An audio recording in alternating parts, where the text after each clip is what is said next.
এক গভীর সবুজে ভরা জঙ্গলে বাস করত একজন হরিণ শিকারী। জঙ্গলটাই ছিল তার ঘর, আর শিকারই ছিল তার জীবিকার একমাত্র উপায়। প্রতিদিন ভোরবেলা সে তার ধনুক বাণ আর খাবারের ঝুলি কাঁধে নিয়ে জঙ্গলের ভেতরে বেরিয়ে পড়ত। সেই জঙ্গল ছিল পাখির ডাক, গাছের পাতার মর্মর আর নানা প্রাণীর আনাগোনায় ভরা।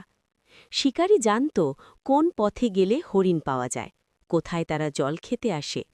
বহু বছর ধরে সেই জঙ্গলে বাস করছে বলে জঙ্গলও যেন তাকে চিনে ফেলেছিল। একদিন সকালে শিকার করতে গিয়ে সে দেখল একটি সুন্দর হরিণ আহত অবস্থায় একটি গাছের নিচে বসে আছে। হরিণটির চোখে ছিল ভয় আর যন্ত্রণা। শিকারীর হাতে তখন তীর প্রস্তুত, কিন্তু হঠাৎ তার বুকের ভেতর একটা অদ্ভুত অনুভূতি জেগে উঠল। সে ভাবল, এই নিরীহ প্রাণীটা যদি আজ মারা যায় তবে তার বাচ্চারা কি করবে। এই চিন্তায় শিকারীর হাত কেঁপে উঠল। সে ধনুক নামিয়ে রাখল, বরং নিজের পানির পাত্র থেকে জল খাইয়ে দিল হরিণটিকে এবং তার ক্ষত পরিষ্কার করে দিল। কিছুক্ষণ পর হরিণটি ধীরে ধীরে উঠে দাঁড়াল এবং চোখে কৃতজ্ঞতার ছাপ নিয়ে জঙ্গলের ভেতরে মিলিয়ে গেল।